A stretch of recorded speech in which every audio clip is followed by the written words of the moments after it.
বাসর ঘরে বসে আছে ইরা নতুন বউ সেজে। হবে নিজের ইচ্ছেতে বসে নেই, বসে আছে ওর বাবার কথা ভেবে। কিভাবে কি হলো তা আপনারা কিছুক্ষণ পরে বুঝতে পারবেন। একটু পরে আকাশ আসে রুমের মধ্যে। অন্য সব বউদের মতো ইরা বিছানা থেকে উঠে আকাশকে সালাম দেওয়া তো দূরের কথা, বিছানায় বসে আছে। কিরে নবাবজাদা, তোর এতক্ষণ আসার সময় হলো? আপনি কিন্তু বারবার আমাকে অপমান করছেন। তোর মতো ছেলের মান থাকলে তো তোকে অপমান করব। যা, নিচে এসে ঘুমা। আমি আপনার স্বামী, আর আমি কি নিচে এসে ঘুমাবো? তোকে স্বামী স্বামী ভুলেও মানি না। তুই কিভাবে আমাকে বিয়ে করেছিস তা ভুলে গেছিস? না, ভুলিনি। আপনিও ভুলে যান নাই আমি কেমন। দেখ, আমি তোর থেকে তোর জ্ঞান নিতে পারবো না। তুই নিচে এসে ঘুমা। আমার সাথে যদি উল্টাপাল্টা কিছু করার চেষ্টাও করেছিস তাহলে তোর জন্য মোটেও ভালো হবে না। কথাটা আমি তোকে বলে দিলাম। আকাশ কোনো কথা না বলে চুপচাপ সোফায় শুয়ে পড়ে। এইদিকে আপনারা তো ভাবছেন কি থেকে কি হয়ে গেল। গল্পের শুরুতে কথা নেই বার্তা নেই, বিয়ে করে নিল। কিন্তু এর পেছনের কাহিনী জানতে হলে আপনাদের গল্পটা প্রথম থেকে শুনতে হবে, তাহলে বুঝতে পারবেন সবটা। তাহলে চলুন আগের কিছু কাহিনী বলি। তবে কাহিনী শুনে আপনারা আবার বলিয়েন না, ভাই গল্পের নামের সাথে তো কাহিনী তেমন মিল নেই। কিন্তু এই মিল চাইতে হলে গল্পটা পুরোটা পড়তে হবে, কেননা গল্পটা একটা গোলকধাঁধার মতো। কোনো কাহিনী যদি মিস করে ফেলেন তাহলে কিন্তু অনেক কাহিনী আবার মিস করে যাবেন। গোলকধাঁধার কারণে কাহিনী প্রথমে বুঝতে পারবেন না, কিন্তু যত সামনের দিকে যাবেন ততই আপনাদের কাছে পরিষ্কার হতে থাকবে কাহিনীগুলো। আগে একে তোমাকে একটা মিশন দেব, সেটা অনেক সহজ, তাই ওটা তোমাকে শেষ করতে হবে। এত সহজ একটা মিশন, অথচ সেই মিশনে আমাকে কেন দিবেন? আর কিছু কারণও আছে, তুমি তাহলে তৈরি হয়ে নাও। আমি তাহলে সব অস্ত্র রেডি করে নিচ্ছি। এখানে তোমাকে কোনো কিছুই নিতে হবে না। তাহলে কি করতে হবে স্যার? আপাতত তুমি বাসায় ফিরে একটু রেস্ট নাও, বাকিটা আমি তোমাকে জানিয়ে দেব। এতক্ষণ কথা হচ্ছিল একে আর ওর স্যারের মধ্যে। একে নামটা একটা ছদ্মনাম, কেননা একে একজন র্যাই এজেন্ট। আর একে যেহেতু একটা এজেন্ট, সেখানে ওর স্যারের পরিচয় আপনাদের আশা করি দেয়া লাগবে না। এবার ওর মিশন কি তা আপনাদের পরেও জানানো হবে। আপাতত আপনাদের একটা কথা বলি, একে পরিবারের কেউ নেই। যদিও কেউ বেঁচে থাকে তাহলে তাকে পরবর্তীতে নিয়ে আসা হবে। এইদিকে 2 দিন পরে একে মিশন শুরু হয়। অন্যদিকে আপু, আপু, আম্মু, কোথায় গেলে তোমরা? এরকম করে চেঁচাচ্ছিস কেন? চাচা বোনাতে কি করব? তোমাকে যে বলেছিলাম আমার একটা নতুন গাড়ি লাগবে, সে কথা কি তোমাদের কানে যায় না? 1 মাস আগে তো তোকে একটা গাড়ি কিনে দিলাম, এখন আবার নতুন গাড়ি কেন? তোমার কি টাকা পয়সার অভাব আছে নাকি যে আমাকে গাড়ি কিনে দিতে হলে তোমার সব টাকা একেবারে ফুরিয়ে যাবে? আমরা কখন তা বলেছি? দেখ, তুই আমাদের একমাত্র মেয়ে, তোর সুখই তো আমাদের সুখ। তাছাড়া তোকে তো এবার নিজে কিছু করে নিতে হবে। আমি আবার কি করব? আমার শরীরের অবস্থা তো ভালো না, আমার পরে এই ব্যবসায় তোকেই তো ধরতে হবে। মানে কি আপু? আমার বয়স মাত্র 23, এই বয়সে আমি ব্যবসায় কি বুঝবো? তোকে কি এখনই বোঝার জন্য বলেছে নাকি? তোর বাবার সাথে অফিসে যা, তারপরে ওখানে থেকে আস্তে আস্তে শিখে যাবি। ঠিক আছে, ভেবে দেখবো। এখন আমি ভার্সিটি গেলাম। এইদিকে ইরাও চলে যায়। অন্যদিকে একে কাছে কল দেয়। তোমাকে এখনই একবার হেডকোয়ার্টারে আসতে হবে। তুমি আগে আসো, তারপর বলতেছি। কিছুক্ষণ পরে একে চলে আসে হেডকোয়ার্টারে। এসে দেখে আরও অনেক ডিপার্টমেন্টের বড় বড় অফিসারও আসে ওখানে। সেজন্য ওখানে থাকা একটা চেয়ারে বসে পড়ে। তোমরা এখানে যত লোক আছো সবাই কিন্তু আমার জন্য গুরুত্বপূর্ণ সদস্য, তাই তোমাদের মধ্যে আমি এখন কয়েকটা মিশন ভাগ করে দিব। আপাতত এখন যে মিশন নিয়ে আলোচনা করতেছি ওটা শেষ করলেই হবে। পারবে তো সামলাতে? আমি তা বলিনি। তুমি যে একটা মিশনও ফেল করনি তা আমি জানি। তবে এই মিশনে কিন্তু তোমার প্রাণও চলে যেতে পারে। আমার প্রাণ চলে গেলেও আমি মিশন সাকসেস করব। এটাই একজন রাই এজেন্ট এর সাহসিকতার পরিচয়। তারা দেশের জন্য প্রাণও দিতে প্রস্তুত। তোমার তাহলে যা কিছু লাগবে তা আমাকে বলো, আমি সেগুলো 2 দিনের মধ্যে ম্যানেজ করে কল দিব তোমাকে। আর বাকিদের কোনো কিছু লাগলে আমাকে বলো। না স্যার, এই মিশন আমাদের যা কিছু আছে তা দিয়ে আমাদের হয়ে যাবে। আলাদা কোনো হাতিয়ার আমাদের লাগবে না। তাহলে একে তুমি লিস্টগুলো আমাকে মেসেজ করে পাঠিয়ে দিও। তাহলে যাই আমি। এইদিকে একে তো চলে যায়, অন্যদিকে ইরা আর বান্ধবীগুলো বসে আছে ক্যান্টিনে। ওখানে বসে ওরা আড্ডা দিতে থাকে, এক একজনের এক এক রকমের কথাবার্তা। আচ্ছা শোনো, আমি একটা কথা জানতে পেরেছি। কি কথা? তাড়াতাড়ি করে বল। আমাদের ইউনিভার্সিটি থেকে নাকি এবার পিকনিকে নিয়ে যাওয়া হবে। কি বলিস, সত্যি নাকি? সত্যি মানে 100% সত্যি কথা। কিন্তু কোন জায়গায় নেওয়া হবে? যতদূর শুনেছি কাশ্মীর যাওয়া হবে। কি বলিস? ওখানে তো খালি মারামারি আর যুদ্ধ লেগেই থাকে। ওখানে এসে কি শহীদ হব নাকি? আরে স্যার যখন ঠিক করছে তখন এইগুলো আর থাকবে নাকি? তাও শুনেই তো ভয় করছে। আচ্ছা এখন চুপ করো, 4 দিন পর আমরা যাচ্ছি। তোরা আজকে টাকা জমা দিয়ে দে। তুই যখন যাচ্ছিস তখন না এসে তো উপায়ও নেই। এইদিকে এরা নিজেদের মধ্যে সবটা ঠিক করে নিতে থাকে, অন্যদিকে একে ওর স্যারকে সব লিস্ট পাঠিয়ে দেয়। আমি তাহলে এইগুলো জোগাড় করতেছি, আর তুমি তাহলে তোমার টিম রেডি করে ফেলো। আমার টিম থেকে শুরু করে সব কিছু রেডি করা আছে। এত তাড়াতাড়ি করে তা সিলেক্ট করাও হয়ে গেল? আমার কোনো কাজে লেট হয় না, তা তো জানেন। আমি তাহলে তৃতীয় দিনের দিন এসে সবটা নিয়ে যাব। আচ্ছা ঠিক আছে। এইদিকে খেলা তো এখন হবে, কেননা সামনের দিকে কি হতে চলেছে তা বোঝাই কষ্টকর। কেন কষ্টকর হবে তা আপনারা জানতে পারবেন কিছুক্ষণ পরেই।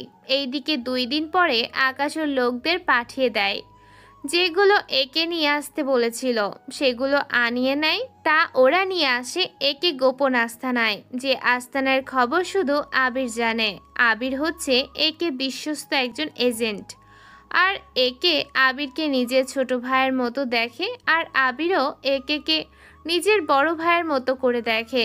এইগুলো নিয়ে আসার পরে রাস্তায় কোনো অসুবিধা হয়নি তো? অসুবিধা কেন হবে? আমাদের এজেন্সির গাড়ি থাকলে কারো সাহস কি আছে সেখানে এসে হামলা করবে? এখন চল, ভিতরে মালামালগুলো ঠিক আছে কিনা তা চেক করে দেখি। এরপর ওরা খুলে ভিতরে দেখে লিস্ট অনুযায়ী অনেক হাতিয়ার বেশি এসেছে। ওখানে থাকা অনেক হাতিয়ার আছে যা আবির কখনো নাম শোনার তো দূরের কথা, কখনো চোখেই দেখেনি। আজকে সে সব হাতিয়ার দেখে আবির তো অবাক হয়। এইগুলো এত ছোট ছোট? এইগুলো দেখতে ঠিক যতটাই ছোট, আবার কাজ করে ততটাই সাংঘাতিক। কি বলেন? ঠিক বলছে। এখন তোকে আমি এগুলোর ব্যাপারে কিছুক্ষণ বোঝাতে থাকি, যেন মিশনও তোর কাজে আসে। আচ্ছা তাই করো। এইদিকে একে আবিরকে বুঝতে থাকে, অন্যদিকে আপনারা হয়তো ভাবছেন গল্পের নায়ক কোথায়। একে গল্পের নায়ক নাকি অন্য কেউ হবে নায়ক, সে সব প্রশ্নের উত্তর জানতে হলে আপনাদের কিন্তু অবশ্যই গল্পটা ভালো করে পড়তে হবে, তাহলে বুঝতে পারবেন কে নায়ক আর কে ভিলেন। আচ্ছা এই সাবজেক্ট বাদ দিয়ে এবার চলুন অন্যদিকে কি হচ্ছে তা আমরা দেখে আসি। ওইদিকে ওই তোর টাকা কি জমা দিয়েছিস? এই মাত্র দিয়ে আসলাম। তা আমরা যাব কখন? এই তো আগামীকাল। তাহলে তো আজকেই সব গুছিয়ে রাখতে হবে। তোরা তাহলে যা, আগামীকাল দেখা হচ্ছে। সাথে করে বাড়তি টাকা নিয়ে আসিস। সেটা তো আনবই। এইদিকে আগামীকাল ওরা বেরিয়ে পড়ে কাশ্মীরের দিকে। ওখানে একটা হোটেলে ওরা উঠে, কিন্তু হোটেলটা কাশ্মীর থেকে কিছুটা দূরে। তোমরা তাহলে এক একটা রুমে 3 জন করে চলিও। জি ম্যাম, যাচ্ছি। এখন তো সন্ধ্যা হয়ে গেছে, সেজন্য তোমরা ফ্রেশ হয়ে রেস্ট নাও। 1 ঘন্টা পরে তোমাদের জন্য নাস্তা পাঠিয়ে দেওয়া হবে, এরপর রাত 10টায় খাবার, আর সকাল 8টার দিকে আমরা ঘুরতে বের হব। আমি যে সময় ঠিক করেছি তা যেন হয়, এর বেশি সময় কিন্তু পাবে না তোমরা। এরপর যে যার রুমে চলে আসে। এইদিকে সময় অনুযায়ী ওদের সব কিছু দেওয়া হয়। অন্যদিকে একে আর আবির আরও কিছু এজেন্ট সাথে কমান্ডো অফিসারও তৈরি হয়ে নেয়। একে ওখানে পৌঁছে আমাকে জানিও। জি স্যার, আপনাকে সব তথ্য জানিয়ে দেবো আমি। সাবধানে যাও তাহলে। যদি তোমাদের দরকার পড়ে ওখানে থাকা কিছু লোকাল পুলিশের সাহায্য নিতে পারবে। তার সাথে বাকি যে কোনো ফোর্স থাকলে পরিচয় দিয়ে ওদের সাহায্যও নিতে পারবেন। যদি দরকার পড়ে তাহলে অবশ্যই নিব। এরপর ওরা একটা হেলিকপ্টার করে বেরিয়ে পড়ে 15 জনের সদস্য নিয়ে। ওদের উদ্দেশ্য ওদের যে কোনোভাবেই হোক ওদের পূরণ করে নিতে হবে। এই দিকে একে আর বাকিরা চলে আসে কাশির। ওরা ওখানে কয়েকটা তাঁবু টানিয়ে নেয়। স্যার, এখান থেকে ওই জায়গাটা ভালো করে দেখা যাচ্ছে। সেজন্য তো এখানে আমরা তাঁবুগুলো টেনে রাখলাম। একটা কাজ করো, যত তাড়াতাড়ি পারো হেলিকপ্টারটা লুকিয়ে ফেলো, কোনোভাবেই কেউ যেন বুঝতে না পারে এখানে কি আছে না হচ্ছে। চিন্তা করবেন না, হয়ে যাবে। এইদিকে ওরা কাজ করতে থাকে। সকালে ওরা বের হয় জায়গাটা ভালো করে দেখার জন্য, কেননা জায়গাটা ভালো করে চিনে রাখলে ওদের জন্যই সুবিধা হবে। একটা কাজ করো, আমরা 7 জন ক্যাম্প থেকে এসে পথ আর পরিস্থিতিগুলো দেখে আসি। বাকি 8 জন ক্যাম্পে থাকবে। আবির, তুমিও ক্যাম্পে থাকবে। যদি সন্দেহভাজন কোনো কিছু চোখে পড়ে আমাকে অবশ্যই কল করবে। আগে সন্দেহ কতটুকু তা বুঝে কল দিব। যদি আমরা একাই মনে হয় মোকাবিলা করতে পারবো, তাহলে আর আপনাকে শুধু শুধু কল দিব না। ঠিক আছে, যা ভালো মনে করো। 3 জনে তাহলে রান্নার কাজ করতে থাকো, বাকি 4 জন চারদিকে স্নাইপার দিয়ে নজর দিতে থাকো, আর একজন আমাদের দিকে নজর রাখবে। মানে আমাদের আশেপাশে যদি সন্দেহভাজন কোনো কিছু দেখো তাহলে অবশ্যই জানাবে। আমাদের সবার কাছে ট্র্যাকার লাগানো থাকবে, তাহলে তোমরা কোথায় কোথায় গিয়েছো ওরা ওখান থেকে দেখতে পারবে। আর তোমরা যদি হারিয়ে যাও এখান থেকে তোমাদের সাহায্য করা হবে। জি স্যার, তাহলে তো ভালো হবে। এতে করে জঙ্গলে হারিয়ে যাওয়ার ভয়ও থাকবে না। এদিকে আকাশ ও বাকি 6 জনকে নিয়ে বেরিয়ে পড়ে 2 জন করে, মোট 3টা ভাগ করে তাদের 3 ভাগে পাঠিয়ে দেয়। একে নিজে একাই একটার দিকে বেরিয়ে পড়ে যেন কেউ সন্দেহ করতে না পারে, আর সবার মুখ কালো পর্দার দ্বারা ঢাকা। এক কথায় ওদের মুখ কেউ দেখতে পারছে না, কেননা ওরা সব সময় পরিচয় গোপন করে চলাচল করে। সেজন্য ওদের আজ পর্যন্ত কেউ ধরতে পারেনি। এইদিকে ওরা নিজেদের মতো করে মানুষের সাথে কথা বলতে থাকে। এমনভাবে ওরা কথা বলতেছে যেন কেউ কোনোভাবেই সন্দেহ না করে। এইদিকে আকাশ হাঁটতে হাঁটতে একটু জঙ্গলের কাছে চলে আসে। তখনই কারো চিৎকারে আওয়াজ শুনতে পায় এবং ওই দিকে ছুটে যায়। এসে দেখে 3টা মেয়ে দাঁড়িয়ে আছে আর ওদের সামনে একটা কুকুর দাঁড়িয়ে আছে। তা দেখে একে বুঝতে বাকি রইল না যে ওরা কুকুর দেখে ভয় পেয়েছে, কিন্তু একে যে মিশনে এসেছে ওই মিশনে মেয়েদেরও ইউজ করা হয়, সেজন্য ওদের উপরেও সন্দেহ হতে থাকে। এবার ওরা ও একে দেখতে পায়। কালো একটা পোশাক, একেবারে মাফিয়ার মতো লাগছিল। ওরা তো উল্টো একে দেখে নিজেরাই ভয় যায়। আপনি কে? এখানে কি করে এলেন? চিৎকার তো মনে হয় আপনারাই করছিলেন। আমরা তো ওই কুকুরটাকে দেখে ভয়ে চিৎকার করেছি, তা আপনাকে তো ওই কুকুরের চেয়ে বেশি ভয়ঙ্কর মনে হচ্ছে। ভয় পাবেন না, আমি এই কুকুরটাকে এখান থেকে তাড়িয়ে দিচ্ছি। এরপর ওই কুকুরটাকে তাড়িয়ে দিলে চলে যায়। তা আপনাদের সাথে বাকিরা কোথায়? আপনি কি করে জানেন আমাদের সাথে আরো কেউ আছে? এই কথা শোনা মাত্রই একে মনে সন্দেহ জাগতে থাকে, সেজন্য। না মানে আপনারা 3 জন তো, সেজন্য ভাবলাম অনেকেই তো থাকতে পারে। আরও 30 জন মতো আছে। আপনাদের আসানা কোথায়? মানে থাকেন কোথায়? এখানে কোন জায়গায় উঠেছেন? এখানে তো জঙ্গল। আমরা জানি এটা জঙ্গল, আপনাকে বলতে হবে না। এই যে চেহারাটাকে এভাবে ঢেকে রেখেছেন কেন? চেহারা তো ভালো না, সেজন্য ঢেকে রেখেছে। মিথ্যে বলার জায়গা পান না? মিথ্যে কেন বলবো? চোখে দেখেই তো বোঝা যাচ্ছে চেহারা খারাপ হবে না। তবে আপনি কিন্তু অনেক সুন্দর। তা আমি জানি, কিন্তু আপনি কি ফ্ল্যাট করছেন? জঙ্গলের ভিতরের ফ্ল্যাট করার জায়গা নাকি? তা জানি। তা আপনি যে সুন্দর তা কি করে জানেন? আমাদের টিমের সবাই বলে আমি নাকি অনেক সুন্দর। তা কুকুর তো চলে গেছে, তানু রিমো, চল আমরা ফিরে যাই, নয়তো ম্যাম না পেলে না অনেক ঝামেলা করবে। আমি আপনাদের এগিয়ে দিয়ে আসি। তার কোনো দরকার পড়বে না, আর খবরদার আমাদের পিছু কিন্তু ভুলেও আসবে না। এই বলে ওরা ওখান থেকে চলে যায়। এইদিকে একে তো যা যা ভাবতেছে তার পুরোটাই ওদের সাথে মিলে যায়, সেজন্য ওদের উপরে সন্দেহ তো আরও বাড়তে থাকে। কি কি সন্দেহ তা আপনারা জানতে পারবেন যখন একে ওর এই মিশনটা মাঝামাঝি শেষ করবে, তখনই বুঝতে পারবেন। সেজন্য লুকিয়ে ওদের ফলো করতে থাকে, কিন্তু এরাও কম না, সেজন্য ওরা নিজেরাই লুকিয়ে পড়ে। এইদিকে ওদের দেখতে না পেয়ে আকাশ ওখান থেকে বেরিয়ে আসে। অন্যদিকে ওই বাটা কি গেছে? চলে গেছে। এখন চল ম্যামের কাছে যাই। চল, তবে এই বেটার কথা কিন্তু বলা যাবে না। মাথা খারাপ নাকি আমাদের যে ওর কাহিনী বলতে যাব? বললে তো ম্যাম আমাদের আর বের হতে দিবে না। অন্যদিকে ওরা যে যার মতো করে চলে আসে ক্যাম্পে। এসে একে সব তথ্য দিতে থাকে ওরা কি কি দেখতেছে। পরিস্থিতি কি রকম সবকিছু বলতে থাকে।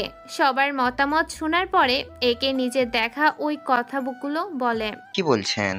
তা আপনি ওদের যখন হাতের কাছে পেয়েছেন তখন ওদের ছেড়ে দিলেন কেন? ওরা 3 জন ছিল, 3 জন। তোমরা ভালো করে জানো ওইরকম পরিস্থিতিতে কোনো কিছু করা সম্ভব না। আমি ওদের যদি ধরে আনি তাহলে ওই দলের বাকিরা অ্যালার্ট হয়ে যাবে। তা কি ভেবে দেখেছ? এত কিছু তো ভাবি নাই। আজ রাতে আমরা বের হব, 2 জন ক্যাম্পে থাকবে হেলিকপ্টার নিয়ে। আমাদের অর্ডার পেলেই চলে আসবে লোকেশনে। জি স্যার, তাই হবে। এইদিকে ইরা আর ওর বান্ধবী সাথে বাকিরা সহ পুরো জায়গা ঘুরতে থাকে। রাতের বেলায় ওরা বের হয়, কিন্তু আশ্চর্য ঘটনা হলো একে যাদের টেররিস্টই মনে করেছিল উল্টো ওরাই এখন টেররিস্টের হাতে বন্দী হয়ে আছে। এই যে স্যার, ওরা এইদিকে। এটা কি করে সম্ভব? কোনটা স্যার? আমি তো ভেবেছিলাম ওরা টেররিস্ট, এখন দেখি ওদের উল্টো বন্দি করে রেখেছে। ব্যাপারটা কি হচ্ছে একটু বুঝে দেখতে হবে। তোমরা দূর থেকে লক্ষ্য রাখো, আর 4 জন স্নাইপার তোমাদের পজিশন নিয়ে নাও। Okay sir. এরপর ওরা একে একে নিজেদের পজিশন নিতে থাকে। এই দিকে একে সহ বাকিরা সামনের দিকে যেতে থাকে। এইদিকে টেররিস্ট ওরা বুঝতে পেরে যায়। কে রে এখানে? এইদিকে সবাই চুপ করে আছে, কোনো কথা বলছে না। বুঝতে পেরেছি, তোরা কেউ বের হবে না। ঠিক আছে, দেখ তোদের জন্য কি ব্যবস্থা করি আমরা। এইদিকে ওরা একটা রকেট ছুঁড়ে মারতে যাবে, কিন্তু আশ্চর্য ঘটনা হলো ওই জায়গায় তখন কুকুরের আওয়াজ আসে। বস, এখান থেকে তো কুকুরের আওয়াজ আসতেছে। কুকুরের আওয়াজ? এটা অন্য কেউ হবে। তাড়াতাড়ি করে সবাই পজিশন নিয়ে নাও। রানার কথাই ওরা সবাই একে একে পজিশন নিতে থাকে। এইদিকে এখন আমরা কি করব? ওরা তো মেয়েগুলোর শরীরে বোমা বেঁধে রেখেছে। একটা কাজ করো তাহলে, জ্যামারটা অন করে দাও। ওটা কি কাজ করবে? এটা তো ট্রিগার বোমা। জ্যামার অন করলে ট্রিগার চাপ দিলেও বোমা সহজে ফাটবে না। তাও 1-2 মিনিট তো সময় নেবে, ততক্ষণ অনেক কিছু করে ফেলা সম্ভব। এইদিকে ওরা জ্যামের অন করে দেয়। কিছুক্ষণ পরে ওরা স্নাইপার দিয়ে একে একে গুলি করতে থাকে। বস, ওরা তো গুলি করা শুরু করে দিয়েছে। তোরা অপেক্ষা করছিস কেন? গুলি করতে থাক। এইদিকে 30 মিনিট ধরে ওদের মধ্যে যুদ্ধ চলতে থাকে। একে লোকেরা সুবিধা করতে পারছে না ওই বন্দি মেয়েগুলোর কারণে, কেননা ওদের সামনে রেখে ওরা গুলি করতেছে। কি করব? ওরা তো মেয়ে আর ছেলেগুলোকে ডাল হিসাবে রেখে গুলি চালাচ্ছে। একটা কাজ করো, কয়েকজন শুধু গুলি করো, দেখে দেখে বাকিরা স্নাইপার গান দিয়ে শুট করো। ঠিক আছে। এরপর ওরা স্নাইপার গানের সাহায্য নিয়ে গুলি করতে থাকে। এতে রানার দলের অনেকে মারা যায়। এই দিকে তোরা এই দিকটা খেয়াল রাখ, আমি অন্য দিকে দেখি। সুবিধা বেশি ভালো বোঝা না গেলে এটা চাপ দিবি। প্লিজ আমাদের ছেড়ে দেন। আমাদের মেরে আপনাদের কি লাভ বলুন? ভেবেছিলাম তোদের জীবিত রেখে অনেক কাজে লাগাবো, কিন্তু এখন সে কাজে লাগানো তো সম্ভব না। সেজন্য তোদের মারতেই তো হবে এখন। প্লিজ আমাদের বাঁচতে দিন। একদম চুপ, কোনো কথাই বলবি না। রানার ভয়ে ওরা চুপ হয়ে যায়। এইদিকে রানা পেছনে এসে একটা গাড়ি নিয়ে পালিয়ে যায়। এইদিকে রানা যাওয়ার 5 মিনিট পরেই আবির আর ওদের লোকেরা মিলে সবাইকে মারতে থাকে। তবে 3-4 জন এখনো বেঁচে আছে, আর ওদের মধ্যে একজনের হাতে ট্রিগার। আমি নিচে যাচ্ছি, যখন তোমাদের ইশারা দিব তখনই যার হাতে ট্রিগার আছে ওকে সরাসরি শুট করবে। ঠিক আছে স্যার, তাই হবে। এইদিকে একে ইশারা দিলেই স্লুট করে, কিন্তু ততক্ষণে লোকটা ট্রিগারের মধ্যে চাপ দিয়ে দেয়। এতে করে বোমা ফাটে না, কিন্তু 2 মিনিটের মধ্যে ঠিকই ফেটে যাবে। সেজন্য একে তাড়াতাড়ি করে ইরার কাছে আসে। এইদিকে ইরা তো ভয় পেয়ে যায়, সেজন্য একটা চাকু বের করে তাড়াতাড়ি করে দড়িগুলো কেটে নেয়। ভয় পাবেন না, কিছু হবে না আপনার। প্লিজ আমাকে বাঁচান। বললাম তো আপনার কিছু হবে না, শুধু একটু চুপ করে থাকুন আর ভয় পাবেন না। এইদিকে 1 মিনিট পার হয়ে যায়, কিন্তু এখনো দড়ি কাটতে পারেনি। আরও 30 সেকেন্ড পার হয়ে যাওয়ার পরেই দড়ি কাটতে সফল হয়। ওখানে পাশে একটা নদী ছিল, সে নদীর দিকে বোমাটা ছুঁড়ে মারে। পানিতে পড়ার একটু পরেই বোমা ব্লাস্ট হয়। এতে ইরা তো ভয়ে একে একে জড়িয়ে ধরে। এইদিকে ততক্ষণে আবির আর বাকিরা চলে আসে। স্যার, আপনি ঠিক আছেন তো? আমি ঠিক আছি। তা আমাদের বাকি ফোর্সদের কোনো সমস্যা হয়নি তো? না স্যার, সবাই ঠিক আছে। এখান থেকে চলো তাহলে। ওরা যেতে চাইবে তখনই ইরা আর বাকিরা ওদের দাঁড় করায়। আপনারা কারা? আমরা কে তা আপনাদের এখন জানার প্রয়োজন নেই। তারপরও আপনারা আমাদের জীবন বাঁচিয়েছেন, তার জন্য আপনাদের অনেক ধন্যবাদ। সত্যি আপনাকে অনেক ধন্যবাদ। ধন্যবাদ তো আপনাকে দেওয়া দরকার। আমাকে কেন? এরপর ওই ঘটনা বলেন। ওটা শোনার পরে কি আমাদের দেখে আপনার টেররিস্ট মনে হলো? মনে পড়লো আপনারা যারা আছেন এর বাইরে আর কোনো মেয়েকে দেখেছেন কি? একটু আগেই তো দেখলাম একটা লোক কয়েকটা মেয়েকে নিয়ে গাড়ি করে চলে গেল। আনুমানিক কতক্ষণ সময় হবে? এই তো 10-15 মিনিটের মতো হবে। আমি কিছু ফোর্স নিয়ে যাব কি? এসব লাভ হবে না, ওরা এতক্ষণ অনেক দূর পালিয়ে গেছে। অল্পের জন্য বেঁচে গেল, আপনারা আমাদের বলতেন। আমরা তো এমনিতেই ভয়ে ছিলাম, বলার তো সুযোগই পাইনি। আপনারা এখানে কেন এসেছেন? আসলে আমরা ওদের পিকনিকের জন্য নিয়ে এসেছি। আপনাদের কি মাথা খারাপ নাকি? এই বয়সে পিকনিক? এদের কি পিকনিক আসার মতো বয়স কি এদের আছে? এত জায়গা থাকতে এখানেই কেন আসতে গেলেন? আপনারা জানেন না এই জায়গাটা কতটা মারাত্মক?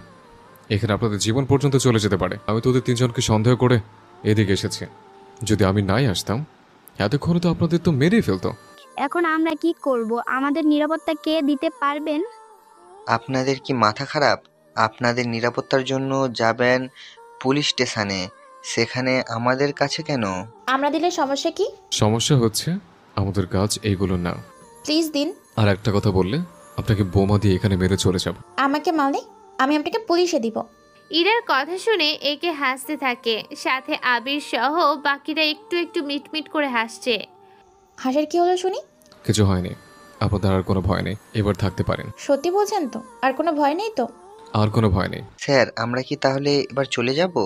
হ্যাঁ, তোমরা সবটা রেডি করো। ভেবেছিলাম 2-3 দিন থাকা পড়বে, কিন্তু ওরা যে এত সহজে নিজেরাই ধরা দেবে তা তো বুঝতেই পারেনি। যাই হোক, একটা জায়গায় আমার সন্দেহ হচ্ছে। কোন জায়গায় বলেন তো শুনি? আপনাকে বলার কোনো প্রয়োজন মনে করি না, আপনারা এখান থেকে এখন যেতে পারেন। আচ্ছা, আপনার চেয়ার একটু দেখতে পারি? আমার সাথে ওরা 3 বছর ধরে কাজ করে, ওরা এখন পর্যন্ত দেখেনি, আর আপনাকে দেখাবো তার তো কোনো মানেই নেই। প্লিজ প্লিজ দেখান। আবির, ওনার গলায় একটু বোমা লাগাও। এই না, আমাকে ছেড়ে দেন, আমি আর কিছু বলবো না। এইদিকে ইরা ও সহ বাকিরা হোটেলে আসে। ইরা তো বারবার একে চোখের মায়ায় পড়ে যায়, বারবার শুধু ওর কথাগুলোই মনে পড়ে। কিরে ইরা, তুই কি আজকাল কোথাও হারিয়ে যাস নাকি? হারিয়ে তো গেছি ওর চোখের মায়ে। সত্যি বান্ধবী, ছেলেটার চোখগুলো অনেক মায়াবী। ওই খবরদার, একদম নজর দিবি না। কেন রে? মনে হয় আমি ওকে পছন্দ করে ফেলেছি। কিন্তু ওই ছেলে তো তোর কোনো পাত্তাই দিল না। সেটাই তো সমস্যা, এমনভাবে কথা বলছে মনে হচ্ছে আমার কোনো অপরাধ করে ফেলেছি।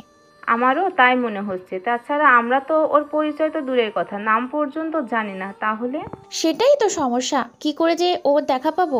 সকালে একবার যাবি নাকি? মাথা খারাপ নাকি? ও কোথায় থাকে কোনো কিছুই তো আমরা জানি না। সেজন্য ওকে খোঁজাও বাদ দে, নয়তো দেখবি আমাদের পরের বার দেখলে সোজা গুলি করে দিবে। দেশে কি আইন কানুন নেই নাকি? সত্যি আমরা এখন ও ভয় যায়নি মনের ভিতর থেকে। এইদিকে এরা তো বকবক করতেই থাকে। অন্যদিকে রানা ওর বসের কাছে আসে। বস বস, আমরা মিশনে ফেল করেছি। তুই মিশন ফেল করে সে কথা আবার আমাকে বলার জন্য এখানে ছুটে এসেছিস? কি করব, ওরা অনেক লোক ছিল। সামান্য কিছু পুলিশ অফিসারের ভয়ে তোরা চলে এলি? ওরা তো পুলিশ অফিসার ছিল না। তাহলে কি ছিল তারা? ওরা কোন দলের লোক ছিল তা তো জানি না, কিন্তু এতটুকু বলতে পারি ওরা অনেক শক্তিশালী ছিল। তা কেউ কি বেঁচে ফিরছে? আমি ওই মেয়েগুলোকে নিয়ে এসেছি যাদের দিয়ে আমরা বাকি কাজগুলো করাই। আচ্ছা, ওরা দেখেনি তো?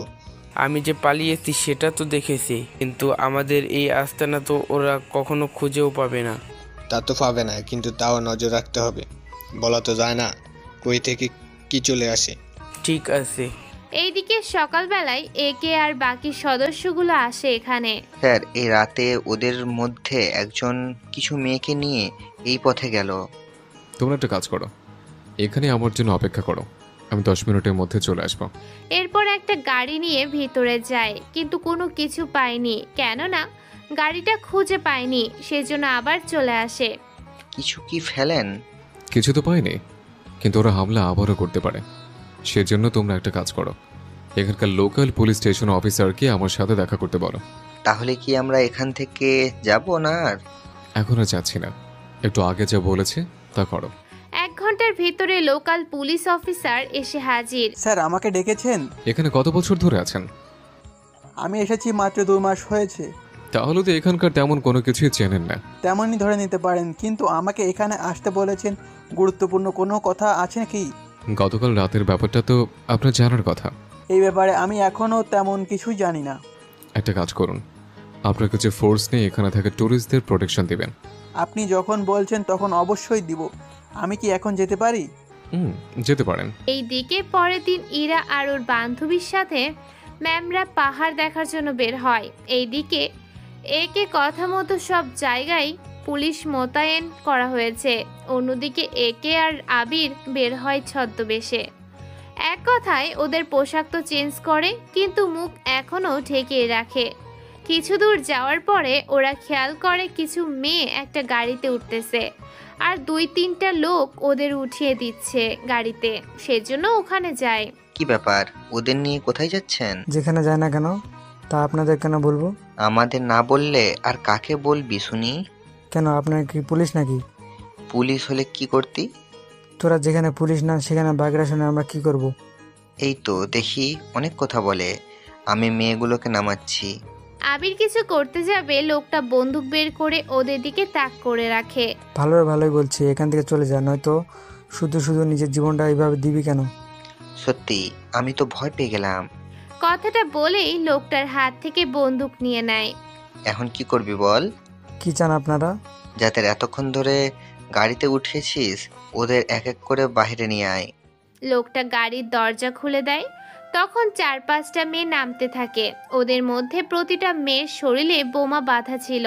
তা দেখে ওদের তো পুরাই অবাক। তুই এখানে মানব বোমা তৈরির কারখানা তৈরি করেছিস নাকি? তোদের কত লাগবে সেটা বলে দাও আগে। এই তোমাদের কি জোর করে তুলে এনে এই কাজগুলো করাচ্ছে, না তোমরা নিজের ইচ্ছাতে করছো? আমরা নিজের ইচ্ছেতে করছি না, আমাদের পরিবারকে আটকে রেখে আমাদের এখানে নিয়ে এসেছে। ওই ওদের শরীর থেকে বোমাগুলো খুলে দে। আমি পারবো না। কেন পারবি না? বোমা সম্পর্কে আমি জানি না, আমি শুধু এদের জায়গায় পৌঁছে দেই, এর বেশি আমি কিছু জানি না। কতক্ষণ আগে ওরা গেছে? এই তো 10 মিনিট হলো। এইদিকে আবির একে কিছু বলতে যাবে, তাকিয়ে দেখে একে ওখানে নেই। উনি আবার কোথায় গেল? তুই এখানে দাঁড়া, আমি পুলিশকে কল দিয়ে আসার জন্য বলতেছি। আবির কল দেওয়ার 15 মিনিট পরে ওখানে পুলিশ আসে। এদের শরীর থেকে বোমাগুলো খুলে এদের পরিচয় বের করে এদের পৌঁছে দাও বাসায়। তবে একটা কথা, এদের পরিবারকে কিন্তু জিম্মি করে রেখেছে, সেজন্য কিছুটা সাবধানে তো থাকবেই। জি স্যার, তাই করব, কিন্তু ওকে কি করব? একে আমি নিয়ে যাচ্ছি, কিন্তু আমার স্যার কোথায়? ওনারই তো দেখা নেই। পুলিশ এসে মেয়েগুলোকে নিয়ে চলে যায়। অন্য কি একে তো একটা গাড়ির পিছনে চলে যায়। অনেক চেষ্টা করেও গাড়িটাকে ধরতে পারছে না, সেজন্য গাড়ির চাকায় গুলি করায়। গাড়িটা খাদে পড়ে যায় আর ওখানে ওরা মারা যায়। আসলে এই বাড়িতে করেই ওই মেয়েগুলোকে আনা হয়েছে, সেজন্য গাড়িটাকে ফলো করতে থাকে। অন্যদিকে স্যার আপনি কোথায় গিয়েছিলেন? এই ব্যাটাকে তো কত রকম মেরেছি, কিন্তু তাও মুখ কিছুতেই খুলছে না। ওকে মেরে লাভ নেই, ও কিছু জানে না। তাহলে কি করব ওকে? ওকে এখন ছেড়ে দিলে আমাদের সম্পর্কে সবটা জেনে যাব, সেজন্য মেরে ফেলো ওকে। সত্যি কি মেরে ফেলবো? মেরে ফেলো। লোকটাকে মেরে ফেলে। এইদিকে আরো একদিন পরে আমরা আজকে ফিরে যাব। কিন্তু মিশন এখন না, আমরা এখন চাইলেও কিছু করতে পারবো না, কেননা ওরা অ্যালার্ট হয়ে গিয়েছে। সেজন্য এখন চাইলেও কোনো কিছু করা সম্ভব হবে না। সেজন্য আমরা চলে যাব, আবার সুযোগ বুঝে আসতে হবে। যেমনটা আপনি চাইবেন। কিন্তু স্যার আমরা বুঝবো কি করে ওরা যে গর্ত থেকে বের হয়েছে? তাছাড়া এখানে তো অনেক ট্যুরিস্ট আছে, ওদের তো নিরাপত্তার ব্যবস্থা করতে হবে। সেটা পুলিশ দেখে নেবে, তোমরা সবটা গুছিয়ে নাও। এইদিকে সন্ধ্যার দিকে একে সহ বাকিরা চলে আসে ক্যাম্পের দিকে। ক্যাম্পে ওদের দেখা পড়ে। মিশন কি শেষ? মিশন এখনো বাকি আছে। তাহলে চলে এলে কেন? ওরা সবাই গর্তে লুকিয়ে পড়েছে। ওদের ওখান থেকে বাহির করতে হলে আমাদের ওদের থেকে অনেক দূরে থাকতে হবে, তাহলে ওরা গর্ত থেকে বের হবে। বুঝতে পেরেছি। ওরা গর্ত থেকে বের হওয়া অবধি আমি আমার এই কাজটা শেষ করি। ঠিক আছে, যাও তাহলে। এর ভিতরে যদি দরকার পড়ে আমাকে অবশ্যই জানাবেন। অবশ্যই জানাবো। তুমি তাহলে ওইদিকে যাও। এইদিকে একে চলে যায় অন্যদিকে। পরের দিন ইরা আর ওর বান্ধবীগুলো একে আর খুঁজে পাচ্ছে না, সেজন্য ইরা তো অনেক মিস করতেছে। কোথায় গেল এ বেটা? কার কথা বলছিস? কার আবার? যে আমাকে বাঁচিয়েছিল তার কথা। তুই কি ওকে ভালোবেসে ফেলেছিস? কিছুটা তো ভেবেছি। আচ্ছা, ও যদি বিবাহিত হয়? দেখ, একদম উল্টোপাল্টা কথা বন্ধ কর বলছি। দেখ, তুই চাইলেও কখনো ওই ছেলেটার খোঁজ পাবি না, সেজন্য ওর আশা করিস না। এরা কথা বলার সময় ওখানে ম্যাম চলে আসে।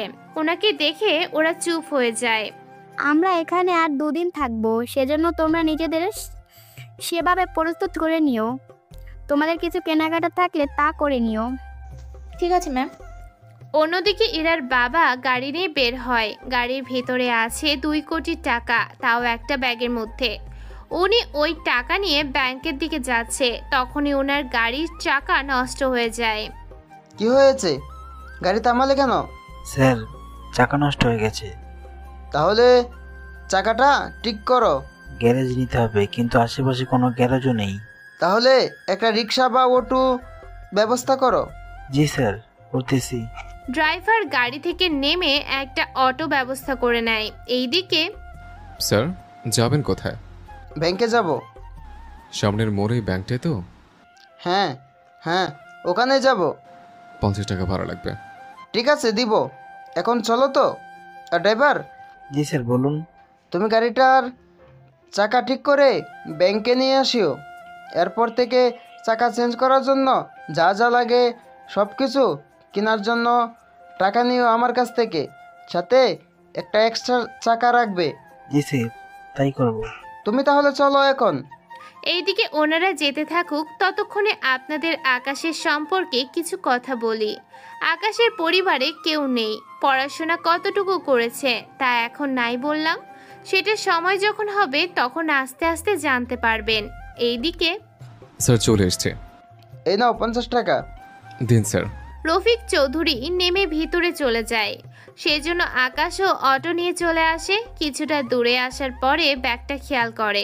আরে এটা তো ওই ভদ্রলোকটার ব্যাগ, মনে হয় ভুলে ফেলে গেছে। আমি বরং যাই, ওনাকে ব্যাগটা দিয়ে আসি। এই বলে অটো ঘুরিয়ে আবার ব্যাংকের দিকে আসতে থাকে। এইদিকে রফিক চৌধুরী ব্যাংকে এসে ম্যানেজারের রুমে আসে, কিন্তু যখনই টাকা বের করতে যাবে তখনই উনি খেয়াল করে ব্যাগ নেই। সেজন্য বাহিরে এসে সিকিউরিটিকে জানায়, কিন্তু ওরা কোনো কিছুই বলতে পারল না। আমার এতগুলো টাকা কি তাহলে হারিয়ে ফেলেছি? বলেই মাথায় হাত দিয়ে ব্যাংকের সামনে বসে আছে। তখনই আকাশ অটো থেকে নেমে ব্যাগটা বাড়িয়ে দেয় রফিক চৌধুরীর দিকে। এই নিন স্যার আপনার ব্যাগ। কথাটা শুনে রফিক চৌধুরী মাথাটা উপরে তুলে আকাশকে দেখে তো মুখে হাসি ফুটে। তুমি এখানে কেন? আপনার ব্যাগ দেওয়ার জন্য এসেছি। তুমি তো চাইলে ব্যাগটা নিয়ে চলেও যেতে পারতে। বাবা মা শিখিয়ে গেছে কারো থেকে কোনো কিছু জোর করে বা কারো দুঃসময় তার পাশে থেকে না যাওয়ার জন্য। তা তোমার বাবা মা কি বেঁচে আছে? আমি যখন ছোট ছিলাম তখন ওনারা মারা যায়। এই জন্য তুমি অটো চালাচ্ছ? জি স্যার। তুমি কি জানো এই ব্যাগের মধ্যে কত টাকা আছে? এই তো 1.5 থেকে 2 কোটি টাকার মতো। তাহলে তুমি তো এই টাকা মেরে দিয়ে নিজের জীবনটাকে গুছিয়ে নিতে পারতে। অন্য কারো জীবনটা নষ্ট করে নিজের জীবনটা গুছিয়ে নিয়ে জীবনে কখনো উন্নতি করা যায় না। তুমি কোন পর্যন্ত পড়াশোনা করেছো? এই তো অনার্স শেষ করেছে। এত পড়াশোনা করে তুমি রিক্সা কেন চালাবে? কি করব, ঘুষের অভাবে এই দেশে চাকরি হয় না। আমার অফিসে কাজ করবে? যদি চাকরি দিতে পারেন তাহলে তো করব। তাহলে তুমি এই ঠিকানায় কালকে চলে আসিও আমার ব্যাগ নিয়ে। ধন্যবাদ স্যার। অবশ্যই আসবে কিন্তু। এইদিকে রফিক চৌধুরী ব্যাংকে যায়। আকাশের বাসায় আসে, এরপর সবকিছু গুছিয়ে নেয়। পরের দিন রফিক চৌধুরী দেওয়ার ঠিকানায় চলে আসে। এসে দেখে উনি ছাড়া বাড়িতে আর কেউ নেই, সেজন্য ভিতরে আসে। আসসালামু আলাইকুম আঙ্কেল। না আঙ্কেল, অসুবিধা হয়নি কোনো। ইরার বাবা, কার সাথে কথা বলছো? কে এসেছে? কে এসেছে? ইরার মা ওখানে এসে দেখে একটা ছেলে বসে আছে, কিন্তু উনি তো আকাশকে আর দেখেনি, সেজন্য চিনতে পারছে না। ওকে তো চিনলাম না। গতকাল রাতে যে তোমাকে বলেছিলাম একটা ছেলের কথা, ও সেই ছেলে। তুমি যেমন বলেছো তেমনই তো দেখতে। তা তুমি কি করো? আন্টি আমি। ইরার মা, ছেলেটা মাত্র এসেছে, ওকে রুমটা দেখিয়ে দাও। আগে রেস্ট করুক, তারপর না হয় কথা বলিও। তুমি তাহলে চলো, আমি তোমার রুম দেখিয়ে দিচ্ছি। ঠিক আছে, চলুন আন্টি। ইরার মা ওনাকে একটা রুম দেখিয়ে দেয়। রুমটা গোছালো, কেননা ইরার মা রুমটা গুছিয়ে রেখেছে সেজন্য। রুমটা পছন্দ হয়েছে তো? কি যে বলেন, এত বড় রুমে কখনো থাকিনি, এই প্রথম থাকতেছি আমি। পছন্দ তো হবে। তুমি তাহলে রেস্ট নাও, আমি তোমার জন্য খাবারের ব্যবস্থা করছি। ইরার মা তো চলে যায়। এইদিকে আকাশ ওর শার্ট প্যান্ট আর কিছু আছে যেগুলো ভালোভাবে রেখে দেয়। এরপর ফ্রেশ হয়ে রুমে আসে। রুমের সাথে একটা বারান্দা আছে। একটু পরে, ছেলেটাকে দেখলে কেমন? ছেলেটা তো ভালোই, কিন্তু অফিসের চাকরি করতে পারবে তো? অনার্স পাস ছেলে, তারপর শরীর একদম ফিট। তাছাড়া এরকম একটা ভালো ছেলে পাওয়া তো কঠিন। তাছাড়া তুমি তো জানো আমাদের পরিবারের ক্ষতি করার জন্য কতজনে কত দিক থেকে বসে আছে। ও থাকলে কিছুটা সেফটি হবে, তার উপর ছেলেটার সাহসও আছে। আচ্ছা, এরা এসে এই ছেলেকে সহ্য করবে তো? এই ছেলে কি ইরার সাথে মারামারি করবে নাকি? ওই ছেলে তো করবে না, কিন্তু তোমার মেয়ে ঠিকই করবে। তবে আমার ভয় হচ্ছে। কি নিয়ে ভয় তোমার? তোমার মেয়ে যে রাগ, ওই ছেলেকে সহ্য করবে তো? সে ঠিক হয়ে যাবে, চিন্তা করো না। ঠিক হলে তো ভালোই। তাই ইরা কবে ফিরবে, কিছু কি বলেছে? আমাকে তো কিছু বলেনি, তবে ওর কথা অনুযায়ী আরো একদিন থেকে তারপরে আসার কথা। ঠিক আছে, এই ছেলেকে ডেকে এনে খাবার দাও তাহলে। ডেকে আনছি, তুমিও একসাথে বসো, তাহলে দুজনেই খাবার খেয়ে নিবে একসাথে। তাহলে ওই ছেলের সাথে গল্প করা হবে। ঠিক আছে, ডেকে আনো তাহলে। ইরার মা আকাশকে ডেকে নিচে আসে। 3 মিনিট পরে আকাশ নিচে নামে, কিন্তু ওনারা আকাশের দিকে তাকিয়ে কিছুটা অবাক হয়, কেননা আকাশের বডির ফিটনেস এর সাথে কোনোভাবেই যায় না। ও যে অটো চালায় নিচে নামার পরে। আন্টি ডেকেছেন আমাকে? হ্যাঁ, বসো এখানে, আমাদের সাথে দুপুরের খাবার খেয়ে নিবে। আঙ্কেল, আপনিও বসুন। আমি তো আছি। তা আকাশ, তোমার পরিবারে কে কে আছে তা তো বললে না? আমার পরিবারে কেউ নেই, আমি একা থাকি। তা তুমি নাকি অনার্স শেষ করেছো, তা চাকরি না করে অটো চালাচ্ছ কেন? কি করব, ঘুষের অভাবেই কাজ করতে হচ্ছে। ঘুষ ছাড়া তো কেউ চাকরি দেয় না, তা আপনারা তো জানেন। কালকে তুমি আমার সাথে আমার অফিসে যেও। ওখানে আপাতত তোমাকে একটা ছোটোখাটো চাকরি দিব। যদি তোমার কাজের গতি ঠিক থাকে তাহলে তোমাকে আরও উপরে স্তরে নিয়ে আসব। সত্যি বলছেন আঙ্কেল? সত্যি বলছি, তোমার থাকা খাওয়া তো ফ্রি, সেজন্য তোমাকে প্রথম অবস্থায় 10,000 বেতন দিব। এতগুলো টাকা দিবেন? চেয়েছিলাম আরও বেশি বেতন দিতে, কিন্তু তুমি যেহেতু আমাদের সাথেই থাকবে তাই বুঝতেই তো পারছ। তাছাড়া চিন্তা করো না, মাস যত যাবে তোমার কাজের উপর ভিত্তি করে তোমার বেতন আরও বাড়িয়ে দিব। সাথে চাকরির প্রমোশনও তো আছেই।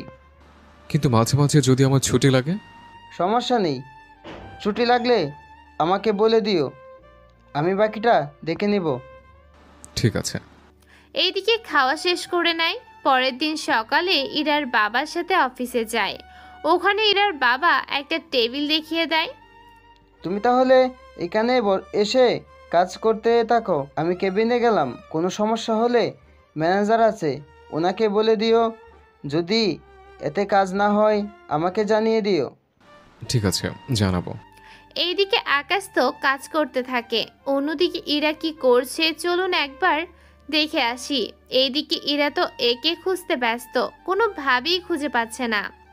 ইরা, তোর কি মনে হয় তুই ওকে খুঁজে পাবি? আমারও মনে হয় ইরা তুই খুঁজে পাবি না। কেন খুঁজে পাবো না শুনি? দেখ, একে তো ওর চেহারা দেখিসনি, তার ওপর নাম থেকে শুরু করে কি করে না করে কোনো কিছুই তুই জানিস না, তাহলে খুঁজবি কি করে? আচ্ছা, একটা কাজ করলে কেমন হয়? তোর আবার কি কাজের কথা মনে পড়লো? আমরা এখানকার যে পুলিশ অফিসার আছে তার সাথে কথা বলে, উনি হয়তো কিছু একটা বলতে পারবেন। সেটাই ভালো হবে। তাহলে চল ওনার কাছে যাই। তাছাড়া কাল তো আমাদের ফিরে যেতে হবে, এরপর তো আর কোনো তথ্যও পাবো না। তাহলে চল আমরা পুলিশের স্টেশনে যাই। ওরা তিনজন আসে পুলিশ স্টেশনে, এসে ওসির সাথে দেখা করে। আপনার সাথে আমার কিছু কথা আছে। কি কথা বলুন? আচ্ছা, ওই দিন যে অফিসারটা আমাদের সাথে কথা বলেছে, ওনার নামটা কি জানো? ওনার নাম তো আমি নিজেও জানি না। কি বলেন? আপনাকে ওনার নাম বলেনি? আচ্ছা, নাম না বলুক, উনি কোন ফোর্স থেকে এসেছেন তা তো জানবেন। ওইসব কোনো কিছুই আমি জানি না। কি বলেন? কোনো কিছু না জানি এইভাবে ওনাদের কথায় রাজি হয়ে গেলেন? দেখুন, আমাকে উপর থেকে আদেশ করা হয়েছিল যে ওনারা যা যা বলবে, যা কিছু চাইবে আমি যেন পুরো সাহায্য করি। এর বাইরে ওনার সম্পর্কে আমি আর কোনো কিছুই জানি না। ঠিক আছে। এই বলে চলে আসে ওখান থেকে মন খারাপ করে। কোনো কাজই তো হলো না। এখন আর কি করে তাকে খুঁজে বের করবি? জানি না রে, তবে আমার মন বলছে আমি ওকে ঠিক খুঁজে পাবো। বাহ, এত টান! প্রথম দেখায় ভালো লেগে গেছে, সেখানে টান তো থাকবেই। তাছাড়া একে তো আমার জীবন বাঁচিয়েছে। শুধু তোর একার জীবন বাঁচায়নি, আমার জীবন তো বাঁচালো, এতেই হবে। এখন চল হোটেলে ফিরে যাই। এইদিকে ওরা হোটেলে আসে। হোটেলে এসে জানতে পারে ম্যাম ওদের খুঁজছিল, সেজন্য ওরা ম্যামের রুমে আসে। ম্যাম, আমাদের ডেকেছেন? ইরা, তোমরা তিনজন কোথায় গিয়েছিলে? আমরা তো একটু ঘুরতে বের হয়েছি। তোমাদের যে জন্য ডেকেছি, আমরা কাল সন্ধ্যার পরে রওনা দিব, সেজন্য তোমরা নিজেদের সব কিছু গুছিয়ে নিও। আমরা সকালে বের হব, গাড়ি নিয়ে একটা জায়গায় যাব। ওই জায়গায় ঘোরা শেষ হলে ওখান থেকে আমরা রওনা দিব, সেজন্য রাতের ভিতরে ব্যাগ গুছিয়ে নিও। ঠিক আছে ম্যাম, তাই হবে। এইদিকে আকাশ তো অফিসে কাজ করতে থাকে। মোটামুটি অনেক কাজ বুঝে শুনে করতে পারে, প্রথম দিনেই অনেক কাজ করে। এইদিকে স্যার, ছেলেটা তো অনেক কাজের। তাই নাকি? হ্যাঁ স্যার, আজকে প্রথম দিনে অনেক কাজ করেছে। তাছাড়া ছেলেটা কাজ করতে গেলে একটু দুর্বল হচ্ছে না। ছেলেটা বডি দেখছো তো? বডি দেখলেই তো বোঝা যায় কতটা শক্তিশালী হতে পারে, তা দেখলেই বুঝতে পারতে। স্যার, এখন কি বের হবেন? আমাকে তো একবার ওদের কাছে যেতে হবে। একা যাবেন নাকি সাথে করে কাউকে নিয়ে যাবেন? আকাশকে ডেকে দাও, ওকে নিয়ে যাই। ছেলেটা ভালো, তাহলে এরপর থেকে ওকেই পাঠাবো। আমি তাহলে ক্যাশ গুছিয়ে রাখি আর টাকা বের করে রাখি। ঠিক আছে, তাই করো। এইদিকে ম্যানেজার ক্যাশ গুছিয়ে নেয়। কিছুক্ষণ পরে উনি আকাশকে নিয়ে বের হয়। আজকেও কি ব্যাংকে যাবেন? আমরা তো ব্যাংকে যাব না। তাহলে কোথায় যাব?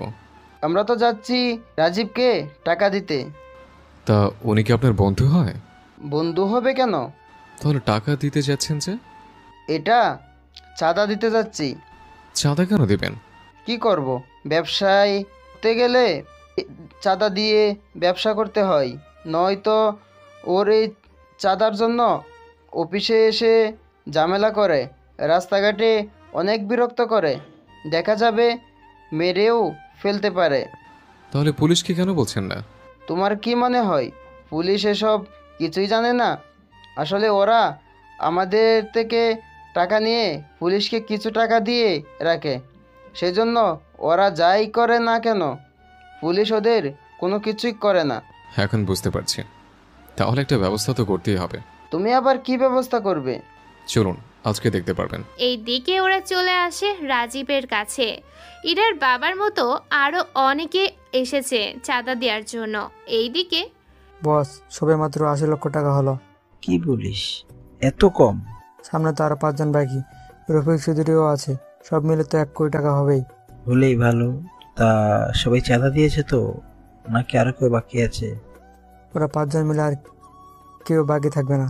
তাহলে টাকাগুলো ওদের থেকে নিয়ে পুলিশ স্টেশনে কিছু পাঠিয়ে দে, আর বড় ভাইকে কিছু পাঠিয়ে দে, বাকিগুলো লোকালে রেখে দে। এইদিকে রফিক চৌধুরী ও টাকা ওদের হাতে দেয়। এইদিকে আকাশ লক্ষ্য করে এখানে লোকের সংখ্যা 10 জনও হবে না, সেজন্য আশেপাশে ভালো করে তাকাতে থাকে। ওই, তুই ভাবে আশেপাশে কি দেখছিস? দেখলাম তোমরা কতজন আছো। তার জন্য তোর কি কাজ? কাজ তো আমারই। মানে? আর তুই কে? ওকে কিছু বলো না, আমার অফিসে নতুন এসেছো, আর পরের মাস থেকে এই তোমাদের টাকা দিতে আসবে। ঠিক আছে, ছেড়ে দিলাম। ভাগ্য ভালো রাজীব ভাই এখানে ছিল না, যদি উনি থাকতেন তোকে তো আজ মেরে ফেলতো। নতুন তো, সেই জন্য বুঝতে পারেনি।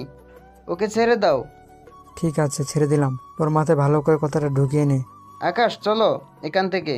এইদিকে আকাশ তো চলে আসে, সাথে পরিস্থিতি সবটা বুঝেও আসে। পরের দিন ইরা ঘুরতে বের হয়। এইদিকে আকাশেরও 2 দিন বের হয়। ইরা রাতে কল দেয়, তখন ভুল করে আকাশ কল রিসিভ করে। ওই এতক্ষণ লাগে কোনো কল রিসিভ করতে? আপনি কে? আপনাকে তো চিনলাম না। আমাকে পরে চিনিস, আগে বল তুই কে? তোকে আবার কবে থেকে রাখলো? তোর ম্যাম বা স্যারকে ডেকে দে তো। তোকে মোবাইল দিতে বলেছি, ভালো ভালো মোবাইলটা দে, নয়তো না আমি বাসালে তোকে আগে খাবো। তুই কিন্তু বেশি কথা বলছিস। ওই তুই কোন হরিদাস ফাল যে আমার সাথে মিষ্টি করে কথা বলবো? আকাশ তো কথা বলতেছে, অন্যদিকে ইরা তো রাগের উপরে রেগে আছে। তখনই ইরার মা আকাশকে কথা বলতে দেখে। কে কল দিয়েছে? নাম জিজ্ঞেস করো, আমার কাছে দাও তো। নিন আন্টি, কথা বলেন। ইরার মা তো কল রিসিভ করে কথা বলতে থাকে। মা, কোন বেয়াদব কল রিসিভ করেছে? কেন রে, তোকে কিছু বলেছে নাকি? আমি কতবার বলেছি তোমার থেকে ফোন দিতে, কিন্তু সে কোনোভাবেই ফোন দিবে না। উল্টো বলে নাম না বললে ফোন দিবে না। আচ্ছা সেসব কথা এখন বল, তুই কবে আসবি? কালকে আসবো আমি, এটা বলার জন্য কল দিয়েছি। সাবধানে আসিস। অন্যদিকে পরের দিন আকাশ অফিসে এসে কাজ করতে থাকে। তখন খেয়াল করে একটা কালো গাড়ি করে কিছু লোক অফিসের দিকে আসতেছে, সেজন্য অফিসের নিচে নেমে আসে। ততক্ষণে খেয়াল করে রফিক চৌধুরী ওনাদের সাথে কথা বলতেছে, সেজন্য ওনাদের কাছে আসে। আঙ্কেল, কোনো সমস্যা হচ্ছে কি? তেমন কোনো সমস্যা হয়নি। ওনারা কারা? ওনারা ইনকাম ট্যাক্স অফিস থেকে এসেছে। 2 মাসের ট্যাক্স বাকি ছিল বলে ওনারা অফিসে চলে এসেছে। কি বলেন? মাত্র 2 মাস বাকি বলে এভাবে অফিসে চলে আসার কথা না? তা আপনাদের আইডি কার্ডগুলো দেখান তো। তুই কে যে তোকে আমরা কার্ড দেখাবো? আমি যেই হই, কার্ড দেখাতে বলছি, কার্ড বের করো, নয়তো সিকিউরিটি ডেকে তোমাদের এখানেই ধরে রাখবো। আর তুই কিন্তু বেশি বাড়াবাড়ি করছিস। কার্ড বের করবেন নাকি আমি সিকিউরিটি রাখবো? এই দেখ কার্ড। কার্ড হাতে নিয়ে দেখতে থাকে, কিন্তু একটা সমস্যা হচ্ছে ওদের কারোরই কার্ডে কোনো ছবি নেই। প্রতিটা কার্ড থেকে ছবি সরিয়ে নেওয়া হয়েছে। তাহলে এটা আপনাদের কার্ড, কিন্তু একটা কার্ডেও ছবি তো নেই। এটা কি করে সম্ভব? সব কার্ডে ছবি থাকে না। তাছাড়া তুই কে যে এত কথা জিজ্ঞেস করছিস? আর একটা কথা বললে তোকে এখানেই। বাকি কথা বলার আগেই একটা ঘুষি মারে ওই লোকটার মুখে। এতে মুখের ভেতরে কয়েকটা দাঁত ভেঙে যায় আর মুখ দিয়ে রক্ত পড়তে থাকে। তা দেখে বাকিরাও মারতে আসে, কিন্তু ওরা 5 জন এসেও আকাশের সাথে 1 মিনিটও টিকতে পারেনি। সবগুলো মার খেয়ে শরীরের হাড় ভেঙে নিচে পড়ে যাচ্ছে। এবার সত্যি করে বল, তোরা কারা? আমরা এখানকার লোকাল অফিসার, ট্যাক্স অফিস থেকে ঘুষ খাইয়ে কার কার ট্যাক্সি বাকি আছে সে তথ্য সংগ্রহ করি। তারপর ওদের অফিসে এসে ট্যাক্স আদায় করি, যা কিছু পাই তা দিয়ে আমাদের চলে যায়। আগে এই সত্যিটা বলে দিলে এভাবে মার খেতে হতো না। এখন তোদের হসপিটালে পাঠিয়ে দিচ্ছি, কিছুক্ষণ পর পুলিশও পৌঁছে যাবে, বাকিটা ওরা বুঝে নেবে। ওদের নিয়ে কিছু সিকিউরিটি হসপিটালে চলে যায়। এইদিকে আকাশের সাহসিকতা আর ফাইট দেখে ইরার বাবা তো অনেক খুশি। সত্যি আকাশ, তুমি না থাকলে আমি তো ওদের মোটামুটি 10 লক্ষ টাকা দিয়েই দিতাম। শুধু কথায় বিশ্বাস করা ঠিক না। তুমি এরকম মারামারি শিখলে কিভাবে? এমনিতে এসে যায় মারামারি। তা আমাকে আজকের জন্য কি ছুটি দেওয়া যাবে? কোথায় যাবে আর ফিরবে কখন? যাব, একটু কাজ আছে, আর ফিরতে মোটামুটি রাত 12টার পর হবে। আচ্ছা, সাবধানে যেও। এইদিকে আকাশ বের হয়ে আসে। এইদিকে রফিক চৌধুরী ওনার স্ত্রীকে একটু আগে কেটে যাওয়া কথা বলে। কি বলো, ছেলেটা তো দেখি আসলে অনেক কাজের। সেটাই তো দেখতেছি। আমি আরও কয়েকটা মাস ওর কাজ দেখি, তারপর তোমার সাথে একটা বিষয় নিয়ে আলাপ করব। কোন বিষয় আর কি নিয়ে? আমি তোমাকে পরে জানাবো, আগে আমি নিজে তো শিওর হই। ঠিক আছে। এইদিকে আজকে কিছু নতুন অফিসার আসে এই এজেন্সিতে, সেজন্য ওকেও ডাকা হয়। স্যার, আমাকে ডেকেছেন? হ্যাঁ, আজকে আমাদের এজেন্সিতে কিছু এজেন্ট এসেছে, তাদের সাথে তোমার পরিচয় করিয়ে দিই। চলো। এই ফেজ সহ যাব। তুমি মুখ ডেকে আসো, সমস্যা নেই। ঠিক আছে স্যার, চলুন। মুখ ঢেকে চলে আসে ওই এজেন্টস গুলোর সাথে দেখা করার জন্য, ওদের সাথে পরিচিত হতে থাকে। তোমাদের সাথে পরিচয় করিয়ে দেই, ও হচ্ছে একে, এটা ওর ছদ্মনাম। ও কিন্তু 10-12টা এজেন্ট এর মতো না, ও কিন্তু 10টা এজেন্সির মধ্যে সবচেয়ে বেস্ট এজেন্ট। তাহলে বুঝতে পেরেছো? আর আমি তো কয়েকটা মাস পরে অবসরে যাব, আমার জায়গার একে দায়িত্ব পালন করবেন। এই বিষয়ে আমি পরে ঘোষণা করে জানিয়ে দিব। তোমরা যখন এসেছো তখন একে তুমি ওদের কয়েকটা ঘন্টা এজেন্ট এর দায়িত্ব আর কর্তব্য সম্পর্কে বোঝাতে থাকুন। এরপর তুমি তোমার কাজে চলে যাও। ঠিক আছে স্যার। এরপর ওদের বোঝাতে থাকে, বোঝানো প্রায় শেষ হয়ে আসলে তাহলে সবটা আশা করি বুঝতে পারছো, এখন তোমরা রেস্ট নাও। এইদিকে একে চলে আসে ওখান থেকে। রাতের বেলায় আকাশ বাসায় ফিরে, যখন ওনাদের আগেই বলে রেখেছে আকাশের ফিরতে লেট হবে, সেজন্য তেমন কোনো সমস্যা হয়নি। নিজের রুমে এসে শুয়ে পড়ে। সকালবেলায় ঘুম থেকে ফ্রেশ হয়ে নিচে নামে, তখন আকাশ নাস্তা করে নাও তাহলে। তা ইরা, ও তো রাতে ফিরছে, ওকেও ডেকে আনো। আমার হাতে তো কাজ আছে। আকাশ, তুমি বরং ইরাকে ডেকে নিয়ে আসো। আমাকে দেখে আবার চিৎকার বা চেঁচামেচি করবে না তো? করলেও আমরা সামলে নিব। যাচ্ছি তাহলে। এইদিকে চলে আসি ইরার রুমে, কিন্তু রুমের মধ্যে কাউকে দেখতে পাচ্ছে না। সেজন্য চারদিকে দেখতে থাকে, কিন্তু তাও কোথাও কেউ নেই। কিন্তু ওয়াশরুমের দরজা খোলা, সেজন্য দরজার কাছে যেতেই ইরা ও তখন গোসল করে মাত্র বের হলো। এতে করে ইরা এসে আকাশের উপরে পড়ে, তারপর ওরা দুজনেই নিচে পড়ে যায়। এইদিকে ইরা চুল থেকে পানি পড়তেছে, নাকের উপর দিয়ে পানির ফোঁটাগুলো আকাশের মুখে এসে পড়ে। এইদিকে ইরা তাড়াতাড়ি করে উঠে যায়, কিন্তু টাওয়াল আকাশের কাছেই থেকে যায়। আসলে ওরা যখন নিচে পড়েছিল তখন টাওয়ালের একটা সাইড আকাশের পিঠের নিচে চলে আসে, যা ওরা কেউ খেয়াল করেনি। ইরা তো দাঁড়িয়েই যায়, কিন্তু নিজের এরকম অবস্থা দেখে চিৎকার করে ওঠে। এইদিকে আকাশ টাওয়াল দিয়ে ইরাকে ঢেকে দেয়। ইরা তো চিৎকার করছে, কিন্তু আকাশ ইরাকে বারবার থামানোর চেষ্টা করেই যাচ্ছে, কিন্তু তাও কোনোভাবেই পারছে না। সেজন্য বাধ্য হয়ে ইরাকে দেয়ালের সাথে চেপে ধরে, মুখে হাত দিয়ে রাখে যেন চিৎকার বাহিরে না যায়। এত জোরে চিৎকার করলে কানের পর্দা তো ফেটে যাবে। দেখো যা হওয়ার হয়েছে, এতে তোমারও দোষ নেই, আমারও কোনো দোষ নেই। এটা শুধু অ্যাক্সিডেন্ট হিসেবে ধরে নিন। ভাগ্য ভালো শুধু আমরা দুজনই ছিলাম, তাই এই ব্যাপারটা এখানেই ধামাচাপা দিয়ে দিন। এবার ফ্রেশ হয়ে নিচে নেমে আসেন, আন্টি আপনাকে খাবার খেতে ডাকছে। এইদিকে ইরা কোনো কথা বলতে পারছে না, সেজন্য ইশারা করলে আকাশ হাত সরিয়ে নেয়। কিন্তু ইরা আবারও চিৎকার করতে যাবে, যখনই আকাশ কিস করে বসে। 2 মিনিট পরে ছেড়ে দেয়। যদি আরেকবার চিৎকার করেন তাহলে বেদ কিন্তু এখানেই আছে। কিস করাতে ইরা বসে পড়ে ওখানেই, মুখ দিয়ে কোনো কথাই বের হচ্ছে না। সেই সুযোগ আকাশ নিচে নেমে আসে। কি ব্যাপার আকাশ, ইরা চিৎকার করলো কেন? আন্টি আপনাকে তো আগেই বলেছিলাম, আপনি তো কোনো কথাই শুনলেন না। তাই বলে এরকম ভাবে চিৎকার করবে? আসলে শুনে নেবেন কেন চিৎকার করছে। আচ্ছা, ও আসুক।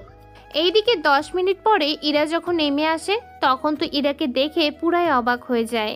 এটা কি করে সম্ভব? আমি তো ওকে, কিন্তু ও তো এখানে। তখন তো ঠিক মতো খেয়ালও করিনি, কিন্তু এখন তো নিজেই দেখে। এইদিকে আকাশকে দেখে ইরার রাগ তো আরো বেড়ে যায়। ওই ছেলে আমার রুমে কেন এসেছে? আমি পাঠিয়েছি। তুমি কেন পাঠালে? সবাই একসাথে নাস্তা করব, সেজন্য তোর বাবাকে বললাম তোকে ডাকার জন্য। কেন তুমি আসলে পারতে না? আমার কাছে ছিল বলে আমি ওকে পাঠিয়েছি। তা তুই এরকম ভাবে চিৎকার কেন করলি বলতো? তুমি জানো কি হয়েছে? আকাশ তো সবই বলেছে। সব বলেছে মানে কি বলেছে? এই যে তুই ওকে দেখলে চিৎকার করবি, রুম থেকে তাড়িয়ে দিবি, এগুলো আর কি। এর চেয়ে বেশি কিছু আর বলেনি তো? আরো কিছু হয়েছে নাকি? না মা, আমি ঠিক আছে, কোনো কিছুই হয়নি। এখন খেতে বস। এইদিকে ইরা চুপ করে আছে, কেননা ও যদি এখন কোনো কিছু বলে তাহলে উল্টো ওর জন্যই লজ্জাজনক। এইদিকে আকাশ তো ইরার দিকে তাকিয়ে মিটমিট করে হাসছে, যা ইরার শরীরে মরিচের জালের মতো অবস্থা, কিন্তু পারছে না বলতে, সেজন্য চুপচাপ খেয়ে নিতে থাকে। এইদিকে ইরার বাবার আর আকাশ চলে যায়। তখন ইরা ওর মায়ের সাথে ড্রয়িং রুমে আসে। আমু, তোমার সাথে আমার কিছু কথা আছে। কি কথা? তাড়াতাড়ি করে বল। তুমি কোথাও বের হবে নাকি? আমি এখন কোথায় যাব? আশ্চর্য, দেখছিস না টিভি দেখছি। যা বলার তাড়াতাড়ি করে বল। আম্মু, ওই ছেলেটাকে আর আমাদের বাসায় কেন? ওই ছেলের মন অনেক ভালো, তার উপর ছেলেটা দেখতেও অনেক সুন্দর, লম্বা, শিক্ষিত। তার উপর ইরার মা আকাশের ব্যাপারে বাকি কথাগুলো বলতে থাকে। সবটা শোনার পরে হয়েছে হয়েছে, আর কিছু বলতে হবে না। এখন এটা বলো, ওই ছেলে কখন এই বাড়ি ছাড়বে? মানে কি আম্মু? তাহলে কি ওই ছেলের সাথে আমি একই বাসায় থাকবো সারাক্ষণ? কিন্তু স্বভাব তো ভালো না, কিছুই করেনি। আমি চাই না ও বাসায় থাকুক। তাছাড়া তুমি একটা জিনিস চিন্তা করো, একটা অপরিচিত ছেলের সাথে একই ছাদ নিচে আমি থাকবো কি করে? আমি বুঝি না, ওই ছেলে 2 দিনে তোমাকে কি এমন খাইয়ে দিল যে তোমরা এখন আমার কথাই শুনছো না? কী রকম ছেলে এটা তো বোঝাই হয়ে গেছে আমার। এইদিকে এদের আলাপ তো শেষ, অন্যদিকে চলুন বাকি কিছু আলাপ আমরা শুনে আসি অফিস থেকে। আকাশ, তুমি কি ফ্রি আছো? হ্যাঁ আঙ্কেল, আমি তো এখন ফ্রি আছি। আমার রুমে আসো তো। জি আঙ্কেল, আসতেছে। 5 মিনিট পরে আঙ্কেলের রুমে আসে, এসে দেখে উনি একটা বিষয় নিয়ে চিন্তিত আছে। কিছু হয়েছে কি? একটা সমস্যায় পড়ে গেছি। কি রকম সমস্যা? আমাকে একবার দেশের বাইরে যেতে হবে। কবে যাবেন? আর যাওনি এত চিন্তিত কেন হচ্ছেন? আমি এই সময় দেশের বাইরে এলে ব্যবসার দেখাশোনা করবে কি? আমি তো এখনো সেরকম ব্যবসায় ভুল করতে পারিনি, পারলে তো নিজেই করতে পারতাম। একটা কাজ করো তাহলে। কি কাজ? তুমি না হয় দেশের বাইরে এসে সে কাজটা করে দিও। কিন্তু আমি কি বুঝবো এই সব কিছু? আমি একটা ফাইলে সবটা লিখে দেব, তুমি শুধু ফাইল নিয়ে গেলেই হবে। বাকিটা ওনারা সব করে দিয়ে তোমাকে একটা জিনিস দেবে, ওটা তুমি সাথে করে নিয়ে আসবে, ব্যাস তাহলেই হবে। ঠিক আছে, তাহলে আমার যাওয়ার ব্যবস্থা করেন। আমরা যখন বাসায় যাব তুমি তাহলে পাসপোর্ট আমাকে পাঠিয়ে দিও। ঠিক আছে, আমি তাহলে এখন কেবিনে গেলাম।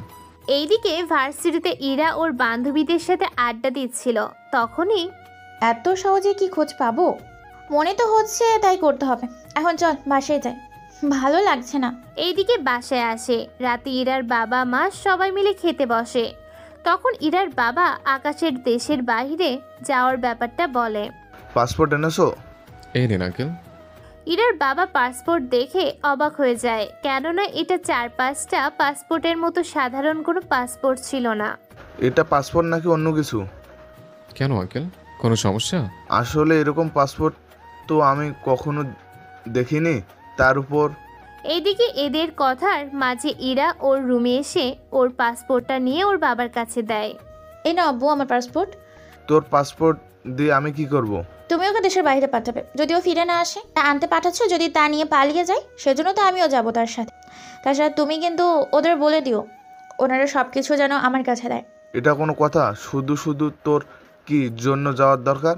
থাক, আঙ্কেল যখন আসতে চাইছে আসুক, আপনি ওনাদের বলে দিয়েন সব কিছু যেন ওনার হাতেই দেয়। কিন্তু তা কি করে হয়? আমার হাতে দেখবো, ওনার হাতে দেখ, জিনিসটা নিয়ে এখানে আসতে পারলেই হবে। ঠিক আছে, আমি তাহলে পাসপোর্টগুলো পাঠিয়ে দিচ্ছি টিকিট করার জন্য। এইদিকে ওদের পাসপোর্টগুলো ইরার বাবা ওনার ম্যানেজারের হাতে দেয়। এখানে 2টো পাসপোর্ট আছে, এইগুলো টিকিট কাটার ব্যবস্থা করুন। ম্যানেজার চলে আসে টিকিট করার জন্য। দুইজনেরই টিকিট কাটা শেষ। 3 দিন পরেই ওদের ফ্লাইট। এদের দিকে আকাশ রুমে বসে আছে। ইরার বাবা আকাশকে সবটা বুঝিয়ে দিতে থাকে। মোটামুটি 2 দিনে উনি আকাশকে অনেক কিছুই বুঝিয়ে দেয়। পরের দিন ওরা বের হয়।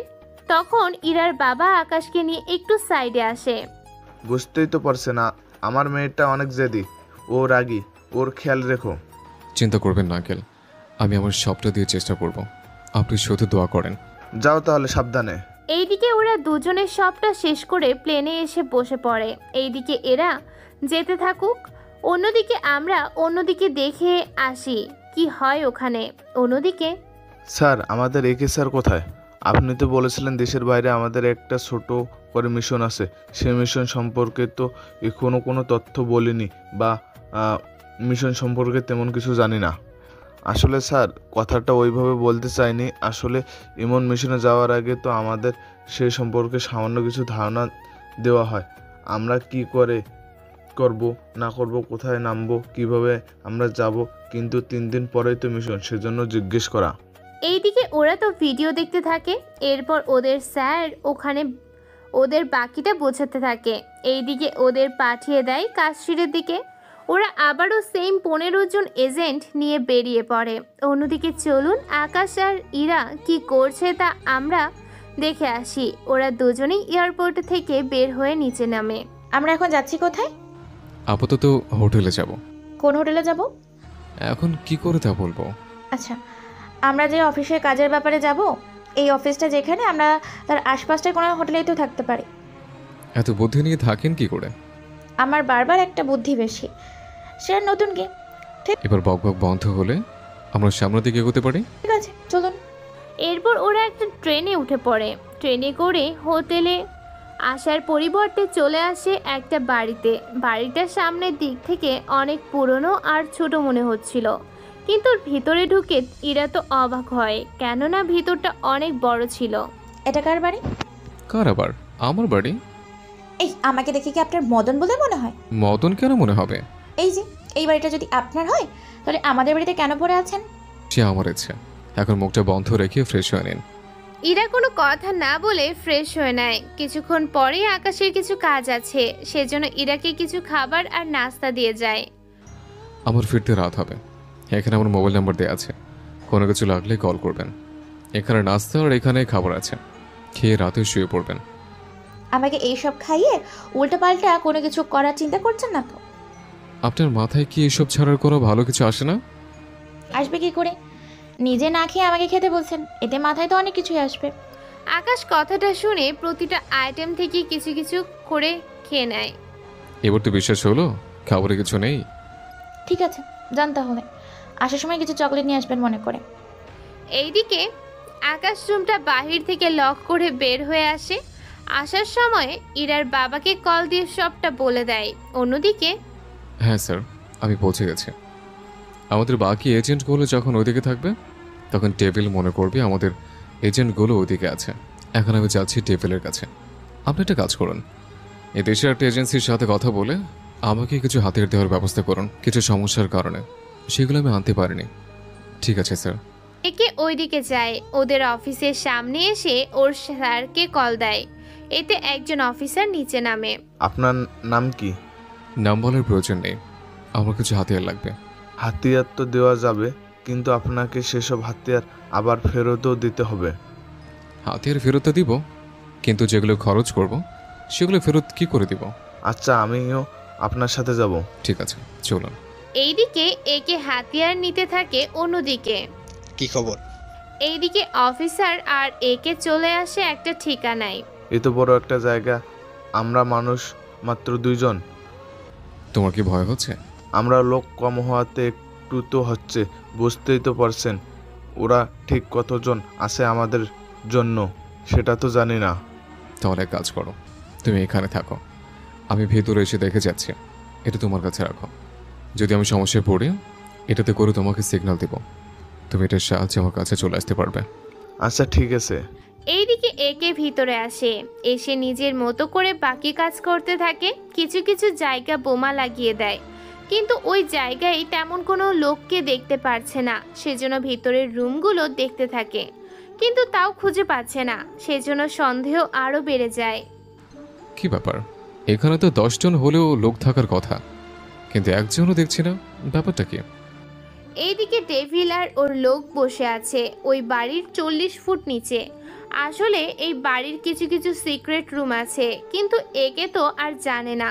সেজন্য পুরো বাড়ি বোমা দিয়ে উড়িয়ে দেয়। এইদিকে ডেভিল আর ওর লোকেরা বুঝতে পারে।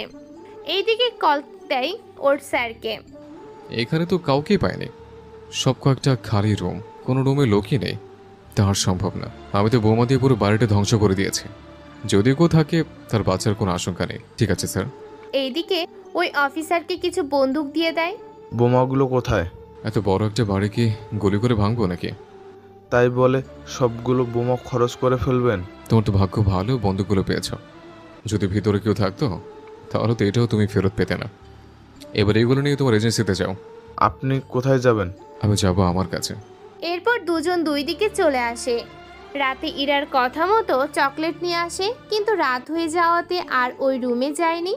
ফ্রিজের মধ্যে সবগুলো চকলেট রেখে দেয়। পরের দিন সকালে ইরা ফ্রেশ হয়ে এসে দেখে আকাশ নাস্তা করতেছে। এটা কি হলো? কই কি হলো? আমাকে একা রেখে খাওয়া কেন শুরু করলেন? আপনি ঘুমাচ্ছেন বলে আমি ডিস্টার্ব করলাম না। আমার নাস্তা কোথায়? সামনে রাখা আছে। এরপর ইরা বসে খেতে শুরু করে। খাওয়া শেষ করে আমরা বের হব কখন ফাইল নিয়ে? মাত্র সকাল হলো, এখন অনেকটা সময় বাকি আছে। বিকেল 4টায় মিটিং। এরপর কি আমরা আবার দেশে ফিরে যাব? এত তাড়াতাড়ি বললেই তো ফেরা যায় না। কাজ তো শেষ হয়ে যাবে, তাহলে এখানে শুধু শুধু কেন বসে থাকবো? আপনাকে বসে থাকতে কে বলেছে? আশেপাশে ঘুরে দেখবেন। আমি কি রাস্তাঘাট চিনি নাকি যে ঘুরে দেখাবো? বাচ্চা মেয়ে হলে ভেবে নিতাম হারিয়ে যাবেন, কিন্তু এত বড় হয়ে হারিয়ে যাওয়ার প্রশ্নই তো ওঠে না।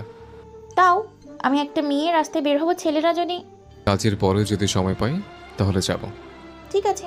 এরপর বিকেলে ওরা দুজনে বের হয় ফাইল নিয়ে। ওরা প্রথমে একটা অফিসে আসে। এখানে এসে ফাইলগুলো পড়তে থাকে। তখনই কয়েকটা লোক ওদের সামনে আসে। এখানে মিস্টার আকাশকে? জি আমি। স্যার আপনাকে ভেতরে ডাকছে। আমিও আসবো ভেতরে। সরি, আপনাকে ভেতরে নেওয়া যাবে না। কথাটা শুনে এরা মন খারাপ করে বসে আছে। ভিতরে এসে কাজ করতে থাকে। তারপর ওনারা কিছু পেপার আর একটা হার্ড ডিস্ক দেয়। ওটা নিয়ে বেরিয়ে আসে। আকাশের হাতে দেখা মাত্রই, কি আছে এটাতে? কি আর হবে, একটা ছোটখাটো বোম। ভেতর থেকে যা দেখেছি, এটা আমার হাতে দাও, আমি এটা বাবার হাতে তুলে দিব। ঠিক আছে নিন তাহলে। আচ্ছা, কাজ তো শেষ। আমরা এখন কোথাও থেকে ঘুরে আসলেও তো পারি। কিন্তু এগুলো নিয়ে বের হওয়াটা রিস্ক হয়ে যাবে। সত্যি তো, আমি তো এটা ভাবিনি। তাহলে এটা বাসায় রেখে তারপর না হয় আমরা ঘুরতে যাব। আমরা এখান থেকে বাসায় পৌঁছাতে 30 মিনিট, এখন বাজে 6টা। এত রাতে বের হওয়াটা ঠিক হবে না। তাহলে কালকে বের হবো, ঠিক আছে? আচ্ছা তাই হবে। ওরা ওইগুলো নিয়ে বাসায় চলে আসে। পরের দিন ওরা ঘুরতে বের হয়, কিন্তু ইরা একটা জিনিস খেয়াল করে। সেটা হলো আকাশ এখানকার প্রায় অনেক কিছুই চিনে। সেই জন্য একটু বেশি অবাক হয়। আচ্ছা, তুমি এত কিছু চিনো কি করে? তা জেনে আপনার কি কাজ? বললে সমস্যা কি? সমস্যা আছে বলে এখন বলছি না। এরা চুপ করে আছে, আর কোনো কিছু প্রশ্নই করেনি। এইদিকে ওদের ঘোরা শেষ হয়ে যায়। রাতে ওরা সব কিছু গুছিয়ে নিয়ে বের হয় এয়ারপোর্টের দিকে। এয়ারপোর্টে থেকে ওরা নিজেদের দেশে ফিরে আসে। ওদের আনতে কেউ আসেনি এয়ারপোর্টে, কেননা সবাই তো যে যার মতো করে ব্যস্ত আছে। সেজন্য ওরা বাসায় আসে। এসে ইরা ওর বাবার হাতে ওইগুলো তুলে দেয়। আমি তো জানি না। আচ্ছা তুই রুমে যা, আমি আকাশের থেকে পরে জেনে নিব। কথাটা শুনে কিছুটা রাগ হয় ইরার, কেননা আকাশ আসাতে ইরাকে কেউ কোনো পাত্তাই দিচ্ছে না ঠিক মতো। পরের দিন ইরা যায় ভার্সিটিতে, আর আকাশ আসে অফিসে। ভার্সিটির মধ্যে, কিরে এতদিন কোথায় ছিলি তুই? দেশের বাইরে ছিলাম। হঠাৎ করে দেশের বাইরে, ব্যাপারটা কি বলতো? আরে তেমন কিছু না, অফিসের কিছু কাজে গিয়েছিলাম। তুই একা গিয়েছিস নাকি সাথে আরো কেউ ছিল? ইরা প্রথমে ভেবেছিল বলবে না, কিন্তু পরে ঠিকই স্বীকার হয়। বাহ, বিয়ে না হতে হানিমুন? কার বিয়ের কিসের হানিমুন? তার আবার তোর আর ওই ছেলেটার? তোদের কি মাথা খারাপ হয়ে গিয়েছে নাকি? হ্যাঁ, মাথা কেন যাবে শুনি? আমি ওই ছেলের সাথে দুই চোখকে সহ্য করতে পারি না। ওই ছেলেকে কিভাবে আমার বাসা থেকে বের করবো সেটাই আইডিয়া দে। তুই কিছু কাজ করে নিতে পারলেই হয়ে যাবে। যেমন কি কাজ? ওই ছেলেকে প্রতিনিয়ত অফিসে অপমান করবি, বাসায়ও সেমভাবে অপমান করবি। দেখবি ছেলেটা অফিস থেকে তো যাবেই, সাথে বাসা থেকেও। তাহলে এখন আমাকে আগে অফিসে বসতে হবে। ঠিক বলছিস। বাবা আমাকে কয়েকবার বলেছিল, কিন্তু আমি তো এত প্যারা নিতে পারবো না বলে বাবাকে মানা করে দিয়েছি। এখন সে সুযোগ আমার কাছে লাগাতে হবে যে কোনোভাবে। তুই অফিসে ঢুকে ওই ছেলেকে সব সময় তোর আশেপাশে রাখবি, ওকে দিয়ে সব সময় কাজ করাবি। তবে এগুলো কি ঠিক হবে? কেন ঠিক হবে না? আঙ্কেল এখন তোর থেকেও ওই ছেলেকে বেশি গুরুত্ব দেয়। এরকম যদি চলতে থাকে তাহলে একটা সময় দেখবি তোর বিয়ে হয়ে যাওয়ার পরে তোর মা বাবার ক্ষতি করে সব কিছু নিজের করে নেবে। তখন তোর নিজের বলতে কিছুই থাকবে না। আমি তো এত কিছু ভেবে দেখিনি। সেই জন্যই তো বললাম এখনো সময় আছে, নিজেকে ঠিক কর, নয়তো দেখবি কোন ফাঁকে তোদের সব কিছু নিয়ে উড়ে চলে যাবে। তাহলে একটা কাজ করি, আমি ওই ছেলেকে বাবা মার চোখে আমি খারাপ বানিয়ে দিই। কিভাবে বানাবি? প্রথমে অফিসার হিসেবে চোখটা গরমিল করে দেখবো, এরপর আস্তে আস্তে বিভিন্নভাবে যে কোনো রকমে ওকে তো খারাপ বানাবই, কেননা এরপর এরকম হতে থাকলে তো বাসায় আমাকে কেউ পাত্তেই দিবে না। সেই জন্যই তো বলছি এখনই শুরু করে দে। আচ্ছা, রাতেই আমি বাবাকে বলবো যে আমি অফিসে বসবো। ঠিক আছে, তুই এখন বাসায় যা, আমরাও বাসায় যাব। এই বলে ওরা যে যার বাসায় তো চলে আসে। রাতের বেলায় ইরা আর আকাশ সাথে ইরার বাবা মা একসাথে খেতে বসে। বাবা, তোমার সাথে আমার কিছু কথা আছে। কি কথা বল। আমি কাল থেকে কোম্পানিতে জয়েন করব। এটা তো অনেক খুশির কথা। সত্যি বলছো তো? সত্যি বলছি। তবে তোকেও আকাশের মতো প্রথম থেকে নিচু অবস্থান থেকে শুরু করতে হবে। নিচু অবস্থান বলতে? যেমন ধরে নিস্তব্ধ থেকে শুরু করে উপর দিকে আসতে হবে। বাবা, এটা তুমি কোনো কথা বললে? আমি যদি নিম্ন পদস্থ থেকে শুরুই করি তাহলে আমি তোমার মেয়ে হয়ে কেন অফিসটাকে জয়েন করব? এটা তো আমি অন্য কোম্পানিতে জয়েন করতে পারি। তাহলে তুমি কি চাচ্ছ সেটা আমাকে বলো। আমি সরাসরি তোমার আগের পোস্টেই জয়েন করব। এক কথায় তোমার পরেই আমার হতেই থাকতে হবে, পুরো অফিসটার কন্ট্রোল। এটা আবার কেমন কথা? আম্মু, তুমি আব্বুকে কিছু বুঝাও। ইরার আব্বু, ইরা যদি প্রথম থেকে শুরু করে তাহলে পরবর্তীতে ওকে তুমি এমডি যে বানাবে তখন কি ওর সম্মান থাকবে? ব্যবসায় ক্ষেত্রে তুমি কোনো কথা বলবে না। এটা কোনো ছেলে খেলা না যে বললেই কাউকে এমডি স্থানে দিয়ে দেওয়া যায়। ওহ, তো তোমারই মেয়ে, ভুল করলে তুমি তো আসোই। ভুল করে লক্ষ লক্ষ টাকা লস করবে, এটা কি মেনে নেওয়া যায় নাকি? তাছাড়া তুমি তো আসোই, তোমার পাশে পাশে রেখে ওকে শিখাও। আব্বু, তোমার পাশে রাখলেই হবে আমাকে। থাক আঙ্কেল, রেখে দিন, আমরা তো আছে। আপনার থেকে না হয় শিখে নেবে, ভুল হলে শুধরেও নিতে পারবে। ঠিক আছে, তুমি যখন বলতেছো তখন কাল থেকে না হয় আসতে পারে।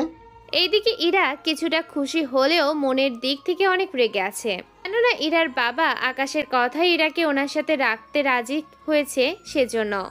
তাও কাউকে কিছু বুঝতে দেয়নি। খাওয়া শেষ হলে রুমে চলে আসে, এসে পুরো ঘটনা তানু আর রিমুকে বলে। ওরা সবটা শোনার পরে তাই তো দেখলাম, এখন কাল থেকে অফিসে যাই, তারপর আমি বাকিটা বুঝে নিব আস্তে আস্তে। পরের দিন ইরার বাবা, ইরা আর আকাশ তিনজনই একসাথে বের হয়ে অফিসের দিকে। প্রথম দিন ইরার মোটামুটি বোরিং লাগলো, কেননা ইরা তো কোনো কিছুই বোঝে না, সেজন্য কোনো কাজও ওকে করতে হয়নি। এভাবে দেখতে দেখতে এক সপ্তাহ কেটে যায়। তানু ইরাকে কল দেয়। আজকে একটা ফাইলে ঝামেলা করে এসেছি আকাশকে ফাঁসানোর জন্য। কাল আমি অফিসে যাব না। আমি যদি যাই কিছু ঝামেলা আমাকে নিয়েও হতে পারে, সেজন্য সব ঝামেলা আকাশের উপর দিয়ে যাক। এইদিকে ইরার বাবা অফিসের ফাইল দেখে অবাক হয়, কেননা প্রায় ৮০ লক্ষ টাকার হিসেব এখানে গরমিল আছে, সেজন্য আকাশকে ডেকে পাঠায়। আকাশ, এই ফাইল কি তুমি তৈরি করেছো?